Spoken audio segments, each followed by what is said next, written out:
Hello guys, welcome back to my channel. तो आज हम पढ़ने वाले हैं कार्पल बोन्स के बारे में। ठीक है, तो कार्पल बोन्स टोटल कितनी होती हैं? 8 होती हैं।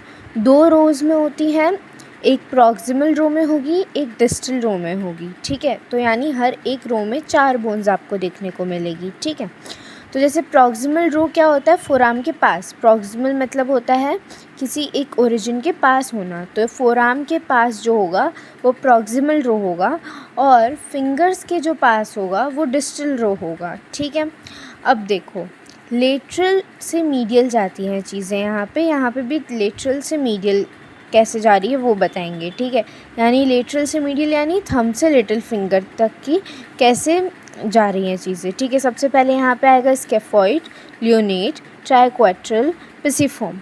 ठीक है, और यहाँ पे आएगा ट्रेपेजियम, ट्रेपेजॉइड, कैपिटेट और हेमेट। ठीक है, इसका निमोनिक अगर आपको याद रखना है तो आप ऐसे याद रख सकते हो, शी लुक्स टू प्रिटी। ठीक है, यानी स्केफॉइड, लियोनेट, ट्राइक्वाट्रल और पिसिफॉर्म। ठीक है, इसका याद कर सकते हो, ट्राई टू कैच हर, यानी ट्रेपेजियम, ट्रेपेजॉइड, कैपिटेट और हेमेट। ठीक है, अच्छा अब कुछ इंपॉर्टेंट पॉइंट्स देख लेते हैं अपन। क्या है यहाँ पे कुछ इंपॉर्टेंट पॉइंट्स कि स्केफॉइड मोस्ट कॉमनली फ्रैक्चर्ड होता है। ठीक है, पिसिफॉर्म सिसेमॉइड बोन है। सिसेमॉइड बोन का मतलब वो उसके ऊपर टेंडन आता है, टेंडन से कवर्ड होती है ये। ठीक है, और कैपिटेट लार्जेस्ट बोन है। ठीक है, ओरिएंटेशन ट्रिक कैसे याद रखनी है? थंब से लिटिल फिंगर साइड जाएगा, यानी थंब लेटरल साइड होता है, लिटिल फिंगर मीडियल साइड होता है। ठीक है, अच्छा अब इसको अपन इस डायग्राम के थ्रू भी समझ लेते हैं। ठीक है, ये आपका रेडियस है, ये आपकी अल्ना है। रेडियस कहाँ होता है? लेटरल साइड होता है। स्केफॉइड कहाँ से शुरू हो रही है? ये सारी बोन लेटरल साइड से शुरू हो रही है। स्केफॉइड, लियोनेट, ट्राइक्वाट्रल, पिसिफॉर्म, ये अपनी प्रॉक्सिमल रो आ गई। डिस्टल रो देखो, ट्रेपेजियम, ट्रेपेजॉइड, कैपिटेट और हेमेट। ठीक है, ये भी लेटरल से मीडियल साइड ही जा रही है। ठीक है, अच्छा इसके बाद मेटाकार्पल्स और फेलेंजेस वो अपन अगले वीडियोस में पढ़ेंगे। अब आइडेंटिफिकेशन ऑफ इंडिविजुअल बोन्स देखते हैं कैसे होता है। तो मैं आपको ये प्रॉपर्ली समझा देती हूँ कैसे होगा। जैसे जो आपका स्केफॉइड है ये बोट शेप्ड होता है, इसके अंदर कॉन्स्ट्रिक्शंस प्रेजेंट होते हैं, यानी कि कहीं से दबा हुआ है या मतलब कहीं से गैप है, ऐसे कॉन्स्ट्रिक्शंस प्रेजेंट होंगे। Has tubercle on the distal part of its palmar surface. Tubercle मतलब कुछ उभरा हुआ सा पार्ट इसके डिस्टल पार्ट पे आपको देखने को मिलेगा, पाम की सरफेस पे। ठीक है, डिस्टल मतलब कि दूर वाले पार्ट पे। ठीक है, तो अपन पहले स्केफॉइड को देख लेते हैं कैसे ये बोट शेप्ड होता है। ये अपना स्केफॉइड है, ये बोट शेप्ड है। ठीक है, समझ आया? ओके, अब इतना ज़्यादा कॉन्स्ट्रिक्शन और ये सब अपन को इसमें देखने को नहीं मिलेगा। ठीक है, चलो लियोनेट की बात करते हैं। तो लियोनेट मून शेप्ड होता है, यानी क्रिसेंट्रिक होता है। तो लियोनेट को भी देख लेते हैं। ये रहा लियोनेट, ये मून शेप्ड है। ठीक है, ओके, और जो मून शेप होता है उसे अपन क्रिसेंट्रिक कहते हैं।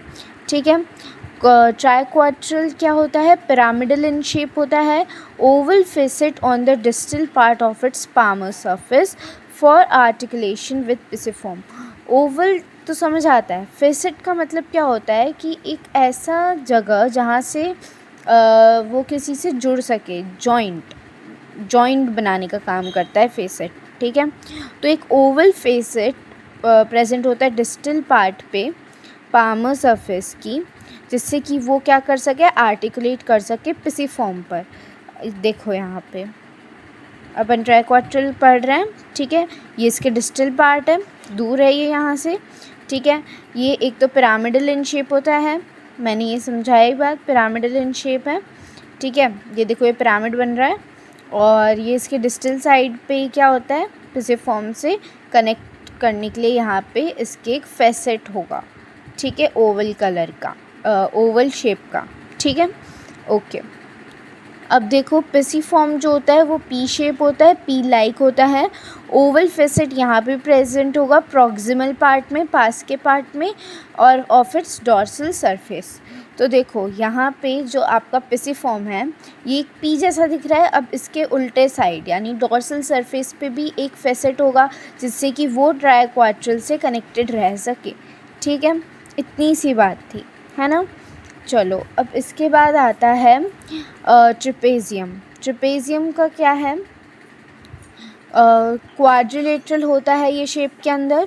इसके अंदर ग्रूव होता है, क्रेस्ट होता है यानी ट्यूबरकल होता है ऑन इट्स पामर सरफेस। ठीक है, तो देखो has groove and crest on its palmar surface. Grooves आपको पता है क्या होते हैं, अपन ने वीडियोस में देखा है ग्रूव कैसे दिखते हैं।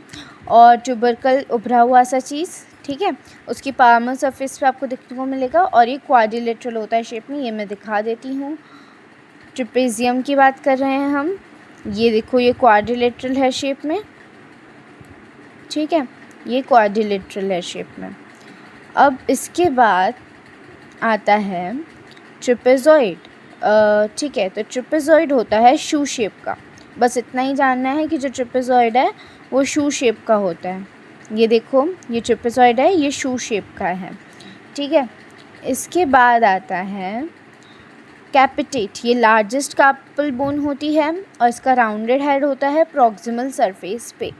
ठीक है, तो इसका राउंडेड हेड आपको पास वाली सरफेस पे देखने को मिलेगा और ये लार्जेस्ट कार्पल बोन भी होती है। कैपिटेट को देख लेते हैं एक बार। ये लार्जेस्ट, सारी बोन सबसे ज़्यादा लार्जेस्ट यही दिख रही है।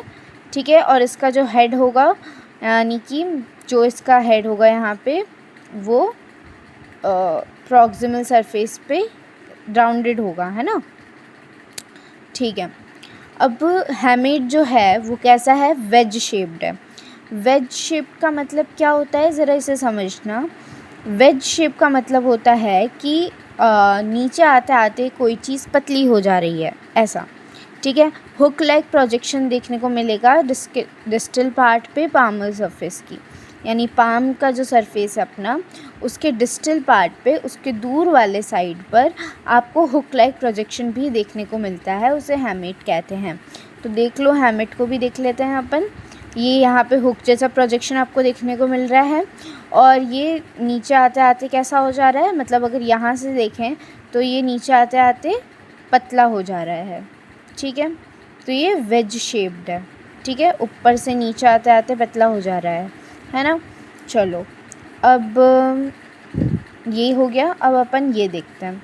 ठीक है, primitive tetrapod carpus. Primitive tetrapod carpus का मतलब क्या है कि जो आपके पुराने ज़माने में टेट्रापॉड यानी कि जो 4 टांगों वाले, ठीक है, एनिमल्स थे, उनका कार्पस कैसा था। तो उनके प्रॉक्सिमल रो में 3 ही बोन्स थी और डिस्टल रो में 5 बोन्स थी।